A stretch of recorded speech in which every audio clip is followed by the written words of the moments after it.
오늘도 귀한 찬양 감사드립니다. 우리 인사 나눕시다. 주님이 주신 복을 세워봅시다. 할렐루야. 주님이 주신 복을 세워봅시다. 네, 우리가 지난 금요일 드디어 왕의 심장 12번째 이야기를 종결을 했습니다.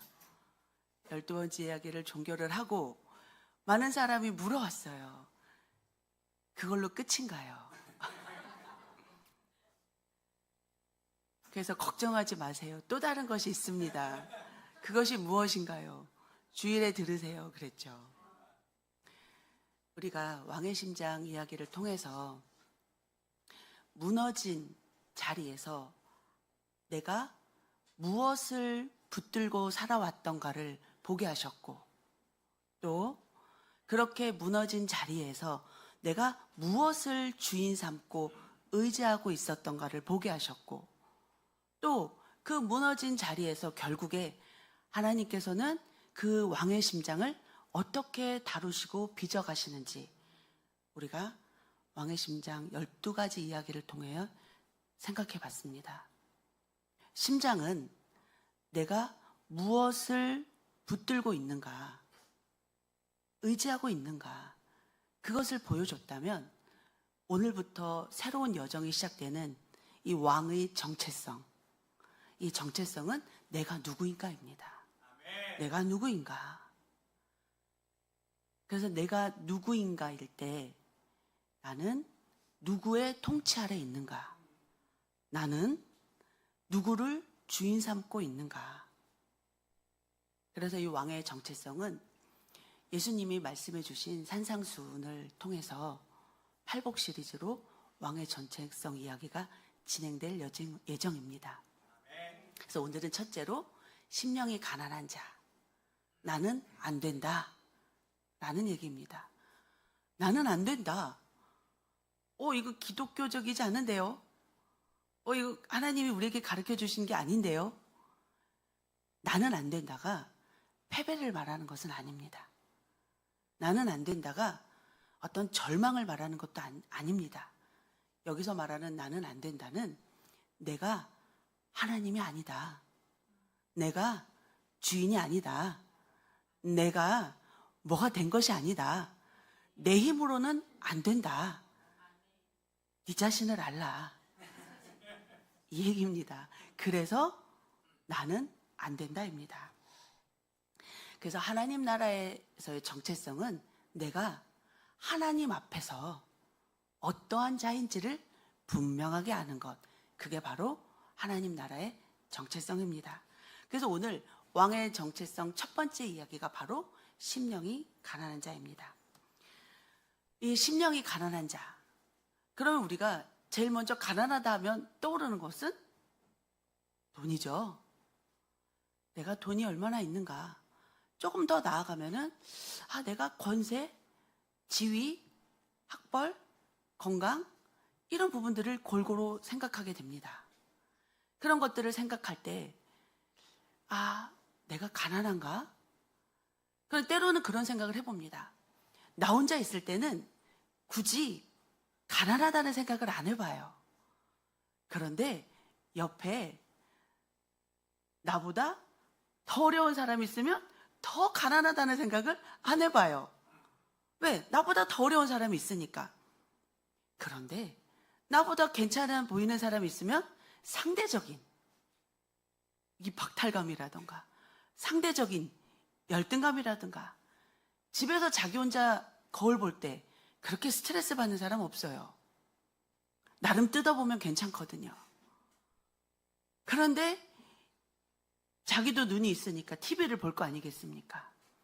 그러면 그런 괜찮은 사람들 보게 되면 괜히 비교가 되니까 이 홍보 마케팅이 통하는 거예요. 저거를 입으면 나도 저와 같지 않을까? 저 립스틱을 바르면 나도 그와 같지 않을까? 저 머리를 하면 나도 괜찮지 않을까? 나름대로 상대적인 박탈감과 상대적인 열등감, 그러한 부분들이 우리를 가난하다는 마음을 만들게도 해요. 그거는 바로 세상에서 말하는 가난함입니다. 그렇다면 예수님은 왜 우리에게 심령이 가난한 자는 복이 있나니? 라고 말씀하셨습니다. 왜요? 그런 상대적인 열등감, 상대적인 박탈감, 그것이 정말 우리에게 필요해서일까요? 아닙니다. 예수님이 우리에게 말씀하시는 심령이 가난하다는 이것은 주님, 나는 하나님이 아닙니다. 나는 안 됩니다. 나는 주님의 도움 없이는 아무것도 아닙니다. 이러한 고백을 말씀하시는 거예요. 그런 자들에게 주님 말씀하시는 것은 그런 자들에게 하나님이 주시는 것이 있으니, 하나님이 허락하시는 것이 있으니 그게 바로 뭐다? 천국이다. 심령이 가난해야만 천국이 그들의 것이라는 거예요. 그러면 심령이 가난하다는 건 분명히 제가 전제를 하고 들어갑니다. 상대적인 박탈감, 상대적인 열등감, 세상에서 오는 가난이 아닌 하나님 앞에서의 내가 누구인가, 그러한 정체성, 그러한 것을 가진 자가 하나님이 천국을 허락하신다는 것이죠. 그렇다면 첫째로 시글락의 밤에서 다윗은 그 시글락의 밤에서 어떻게 반응하고 있는가, 그걸 보기를 원합니다. 시글락의 밤, 왕은 자기 힘의 끝을 보았습니다. 무슨 얘기인지 너무나 잘 알죠. 시글락은 우리가 지난 시간에도 얘기했던 것처럼 다윗이 찾아간 자기가 만든 피난처였어요. 그때만 해도 자기가 결정한 거예요. 자기가 선택한 거예요. 자기가 판단한 거예요. 그래서 종국에 이렇게 내가 쫓겨다니다가 사울한테 잡히고 말지, 내가 그 사울한테 곤욕을 치르고 말지, 그러니 차라리 블레셋으로 가면 사울이 블레셋하고 전쟁을 하고자 하지 않고서는 그 블레셋으로 오겠는가 하고 나름대로 꼼수를 생각해서 내려간 거예요.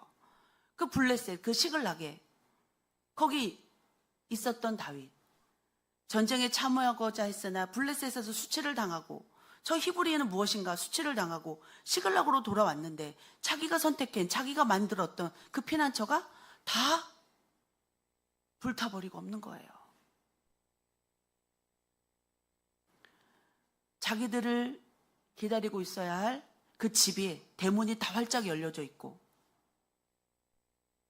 자기가 쌓아뒀던, 그래도 감춰뒀던, 자기가 모아왔던 폐물들은 다 사라져 버렸고, 그 폐물은 고사하고 자기를 반겨줘야 할 아내와 아이들조차도 아무것도 없는 거예요.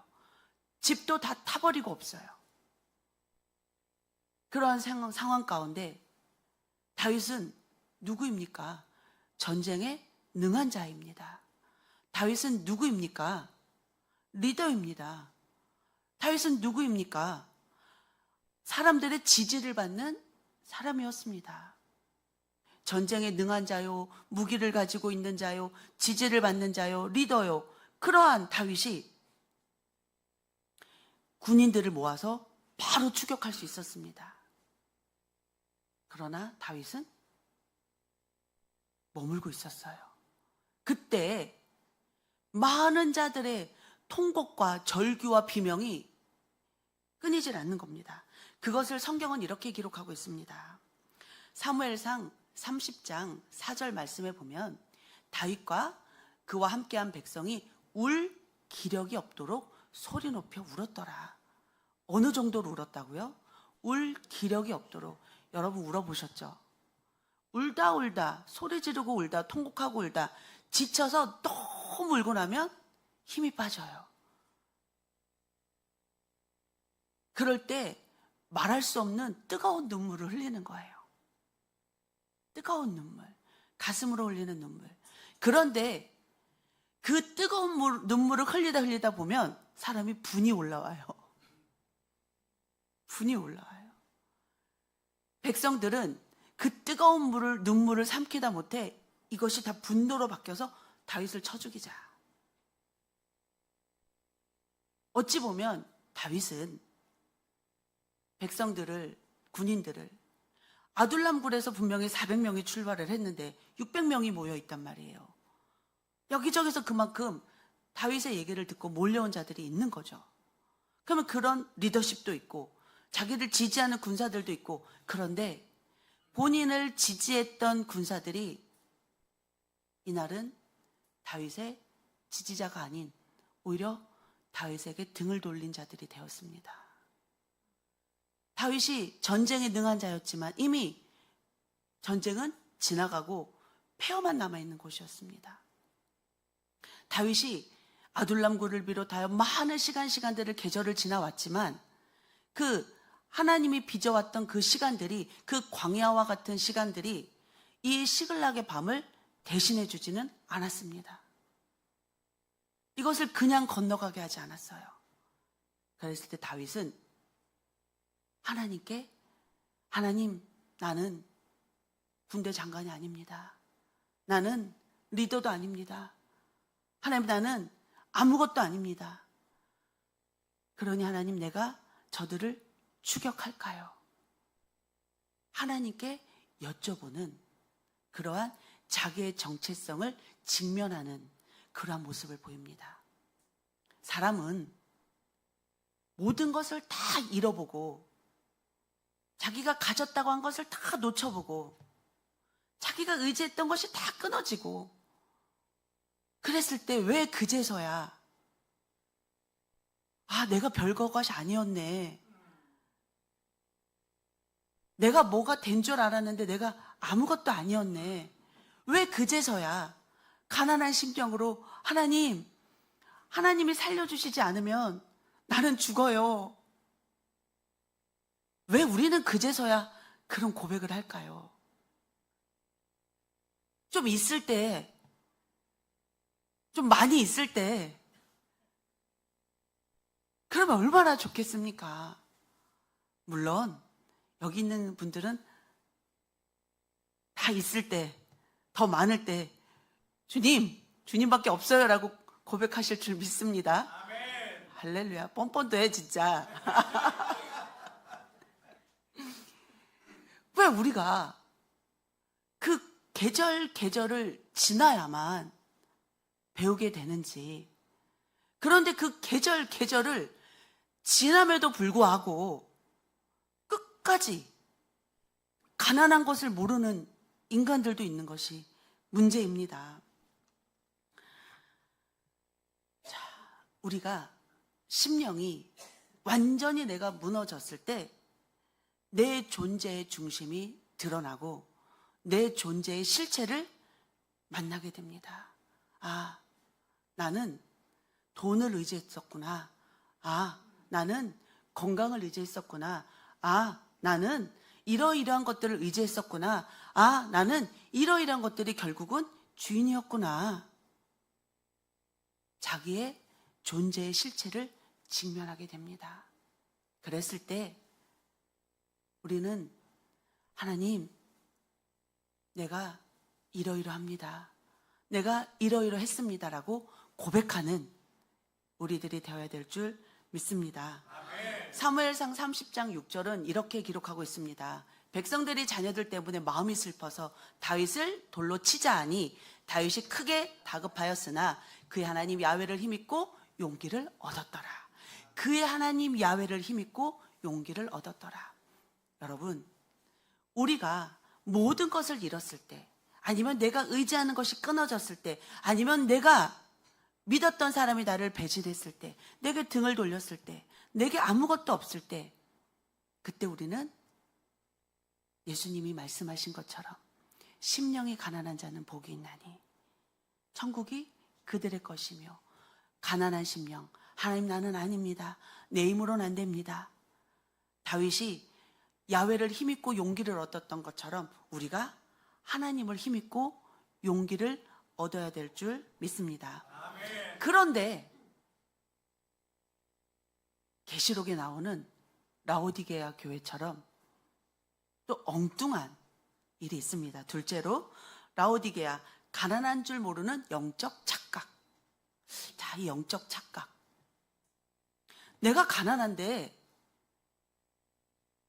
정말 가난한데 가난하다고 인정을 안 해요.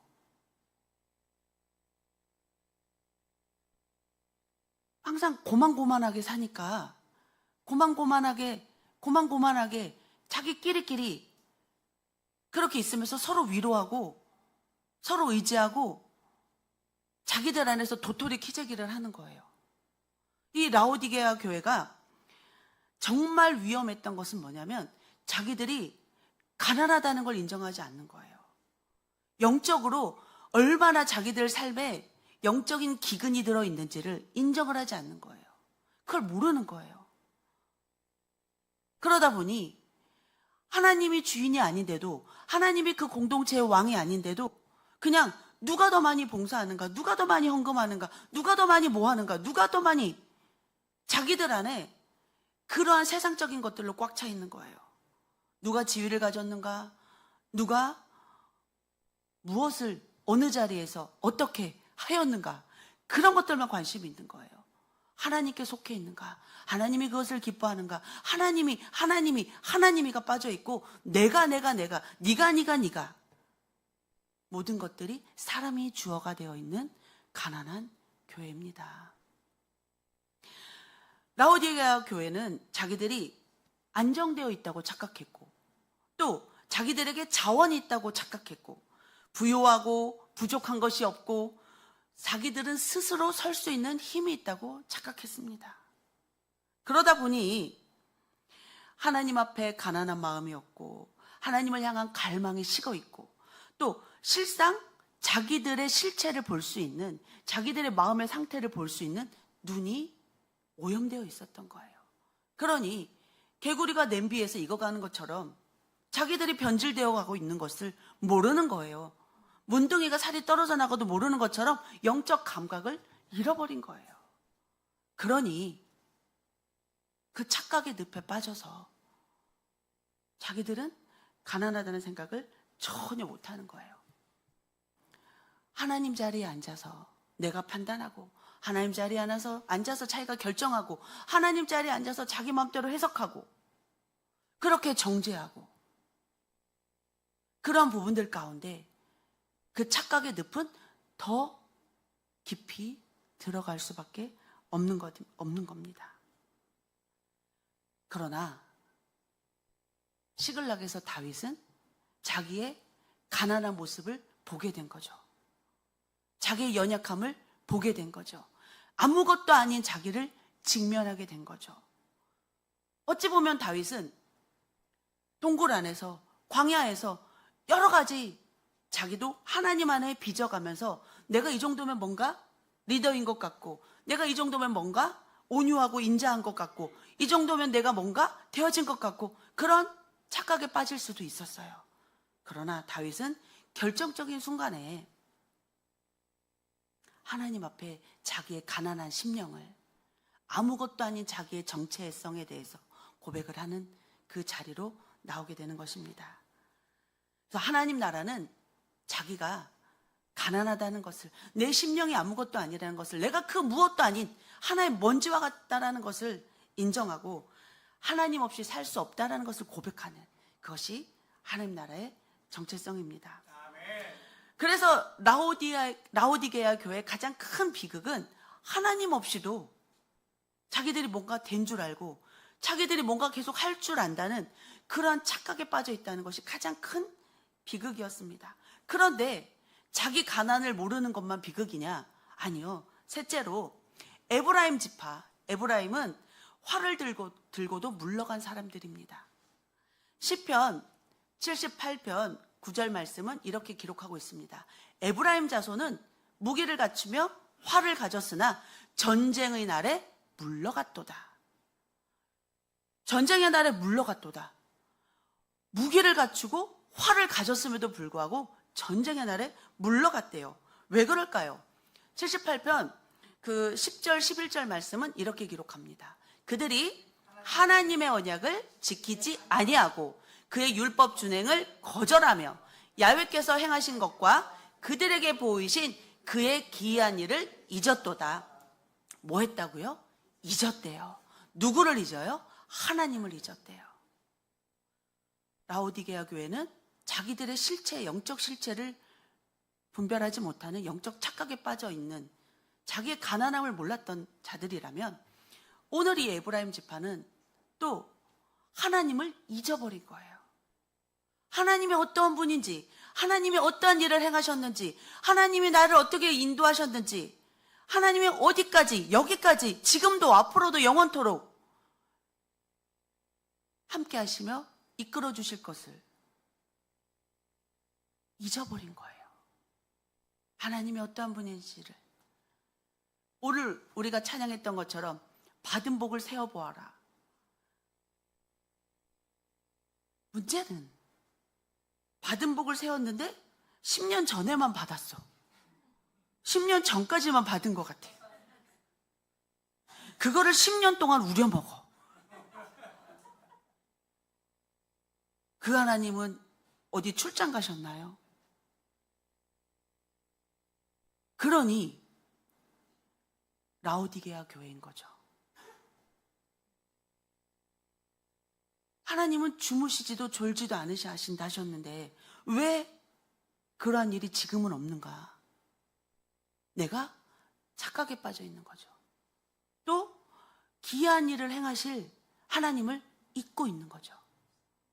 그러니 무기를 가지고 활을 가지고 있는데도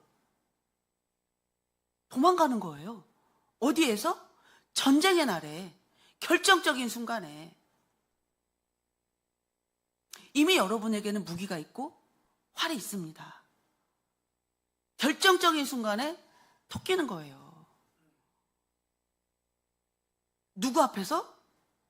마귀 앞에서. 그러면 안 되죠. 그런데 에브라임은 완전 무장을 했고 에브라임은 전쟁에 능한 자들이었고 에브라임 지파는 건장한 자들이었어요. 그런데도 불구하고 여러 가지 마음의 심령에 이유가 있었죠. 그들은 어찌하든 전쟁의 날 도망갔습니다.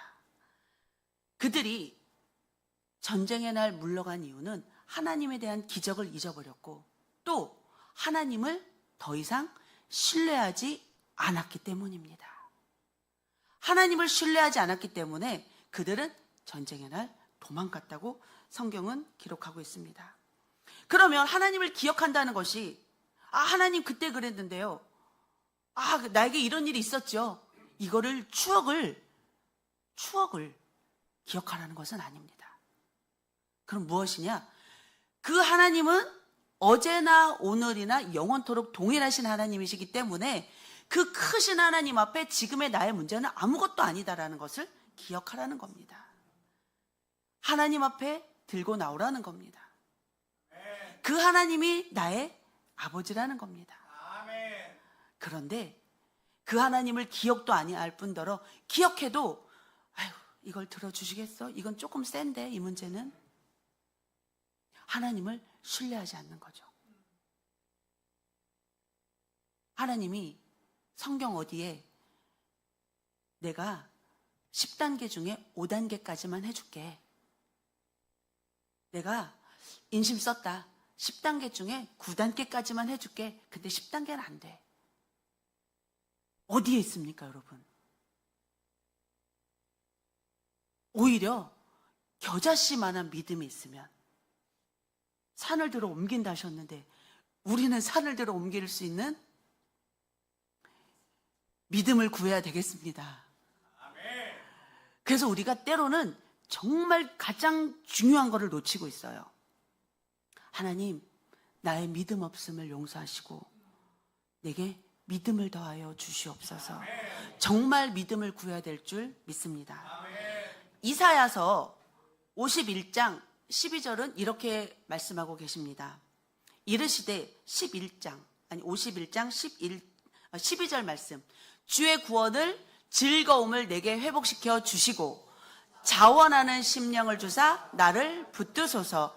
그리하면 내가 범죄자에게 주의 도를 가르치리니 죄인들이 주께 돌아오리이다. 한 번 더 읽습니다. 주의 구원의 즐거움을 내게 회복시켜 주시고 자원하는 심령을 주사 나를 붙드소서. 그리하면 내가 범죄자에게 주의 도를 가르치리니 죄인들이 주께 돌아오리이다. 하나님 내게 은혜를 주세요. 하나님 내게 힘을 실어주세요. 하나님 나를 도와주세요. 그리하면 내가 회복되겠나이다. 내가 회복되면 내가 저 조롱하는 자들, 내가 저 하나님을 모르는 자들에게 하나님을 자랑하겠나이다. 마치 내가 죽지 않고 살아서 야훼 행사를 선포하리로다. 그 말씀과 같은 거예요.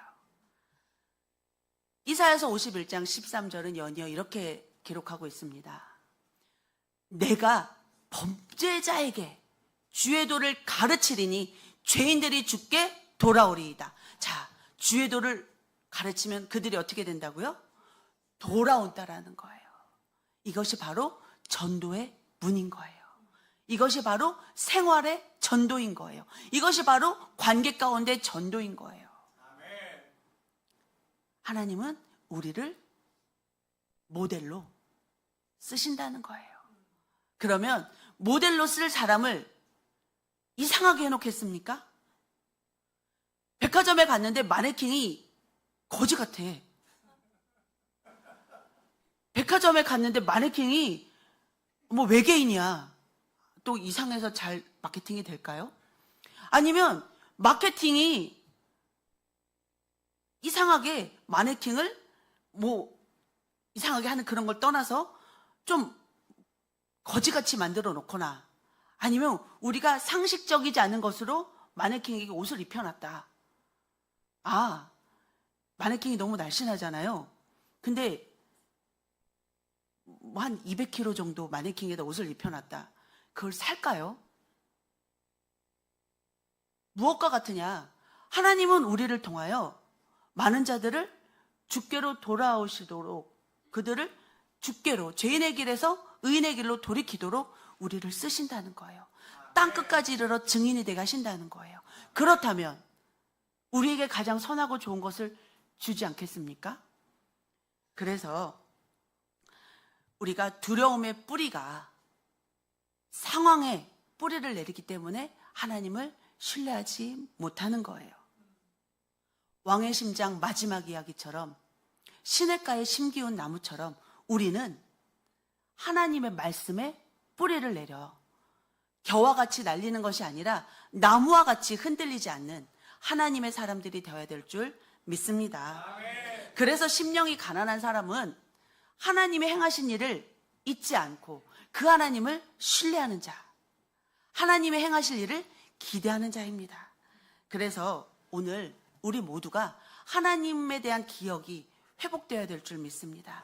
하나님을 신뢰하는 그 신뢰가 회복되어져야 될 줄 믿습니다. 하나님을 향한 그 믿음이 더욱더 크게 임해야 될 줄 믿습니다. 그런데 그러면 가난한 심령이 없고 하나님에 대한 기억만 가지면 될까요? 네 번째 보면 무리바의 모세가 있습니다. 우리가 물을 내랴 너무나 잘 아는 무리바의 모세. 자,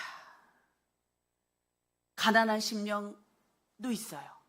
또 하나님에 대한 기억도 있어요. 그것만 있으면 위험하지 않은가? 아니에요.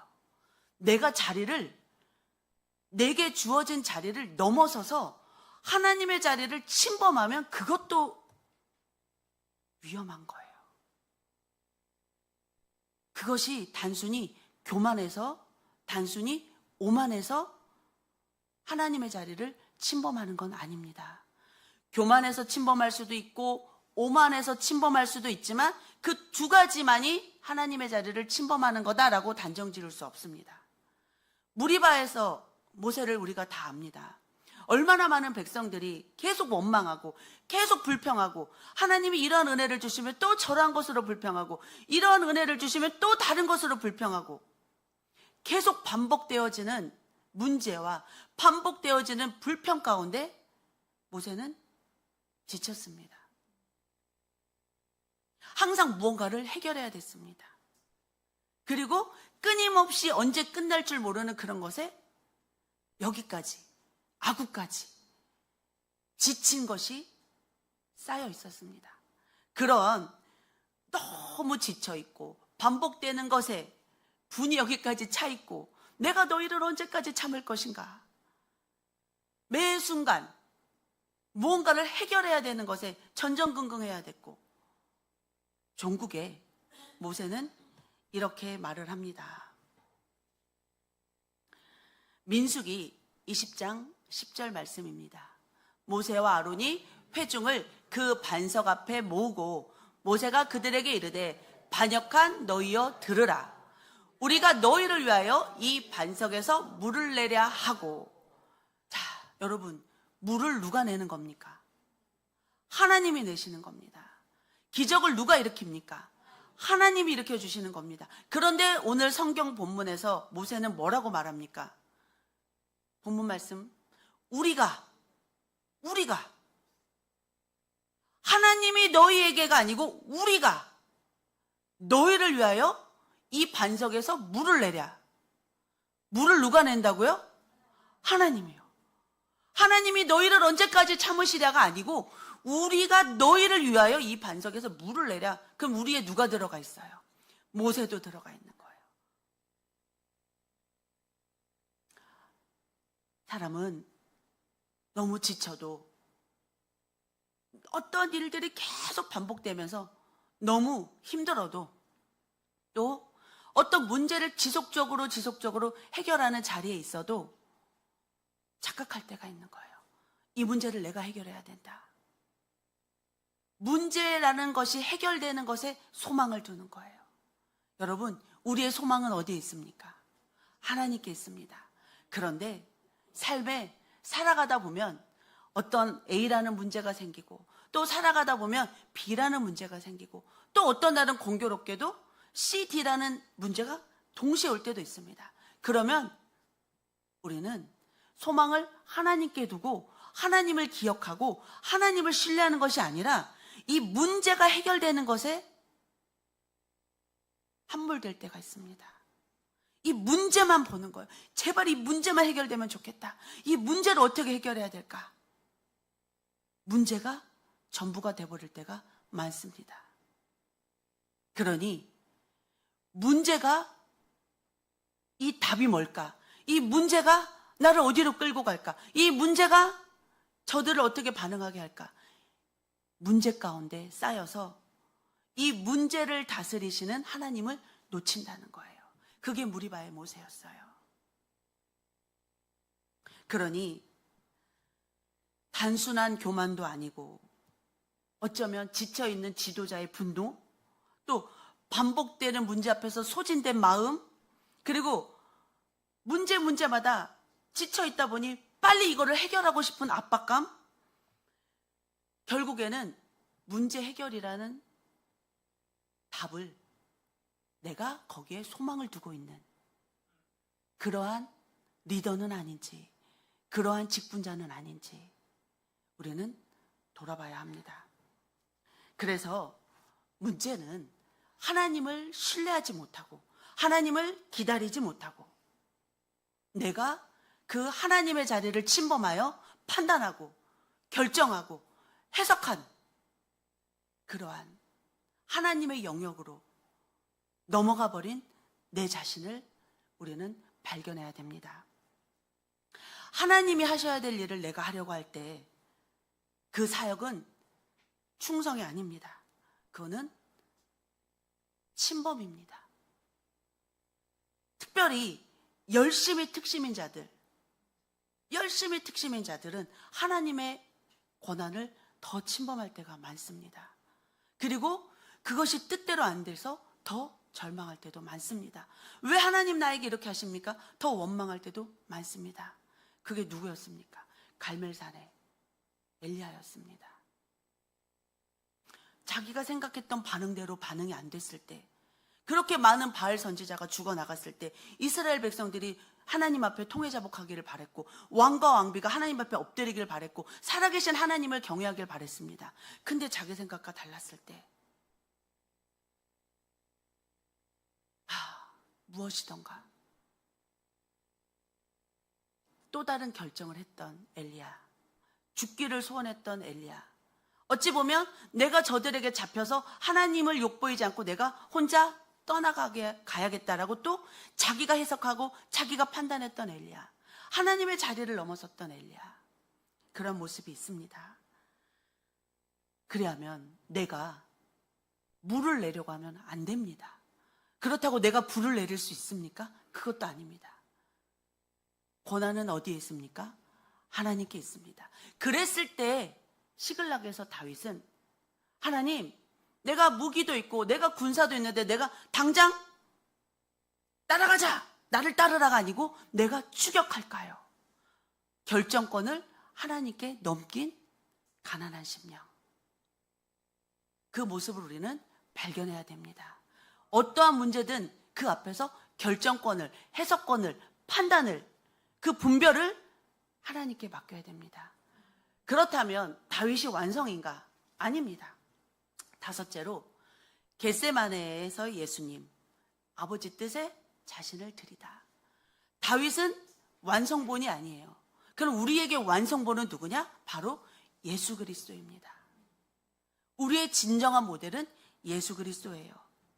겟세마네에서의 예수님, 어떻게 보면 제자들도 잠들어 있고 곧 자기를 배신할 입맞춤이 다가오고 있고 자기가 짊어져야 할 십자가가 다가오고 있다는 것을 알고 있는 예수님은 겟세마네 기도를 드리십니다. 그리고 이렇게 말씀하십니다. 마태복음 26장 39절에 조금 나아가사 얼굴을 땅에 대시고 엎드려 기도하여 이르시되 아버지여 만일 할만하시거든 이 잔을 내게서 지나가게 하옵소서. 그러나 나의 원대로 마시옵고 아버지의 원대로 하옵소서 하시고 결국 누구 뜻대로 이루어지기를 원하는 거예요? 아버지 하나님의 뜻대로. 여러분, 이것이 진정한 심령이 가난한 자의 모습입니다. 내가 바라는 게 있어요. 내가 원하는 게 있어요. 내가 소망하고 내가 희망하고 내가 꿈꾸는 것이 있어요. 그러나 그것이 아버지의 뜻대로 되어지기를 내가 내려놓는, 그 아버지 앞에 내가 엎드리는 그 가난한 마음, 그것이 바로 왕의 정체성입니다. 그래서 아버지에게 자신을 맡겼던 예수님으로 말미암아 우리는 예수님을 따라 아버지께 나아갈 수 있게 된 것입니다. 여러분이 하나님께 여러분을 내어 맡김으로 말미암아 여러분을 따라 또 다른 양들이 주께로 나아올 수 있게 됩니다.